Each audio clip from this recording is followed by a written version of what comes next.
অবশ্যই অবশ্যই তোমরা সন্ত্রাসীরা আমরা ইয়ে করে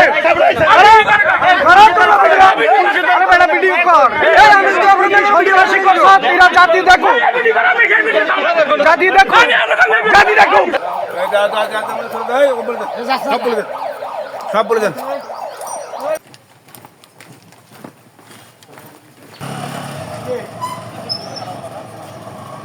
জামাত ইসলামের পক্ষ থেকে আমরা কিছু ওয়ার্কার এলাকা থেকে পাঠাই। সেখানে আমাদের ওয়ার্কারদেরকে বিএনপির সংঘবদ্ধ কিছু সন্ত্রাসীরা প্রথমে বাধা দেয় এবং এই বাধারে জের করে ধরে এখানে তাদের উপর আক্রমণ করে। আমরা আমাদের কর্মীদেরকে শান্ত থাকার কথা বলি এবং আমরা আইন শৃঙ্খলা বাহিনীর আমরা শরণাপন্ন হই। আমরা তাদেরকে ফোন করার পরে তারা এখানে ঘটনাস্থলে আসে এবং তারা পরিস্থিতি নিয়ন্ত্রণ করে।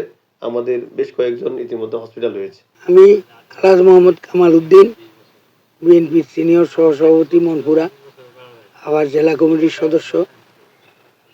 আমি সকাল 7টার দিকে আমার রাস্তার পাশে একটা আছে মার্কেট, ওখানে যাই।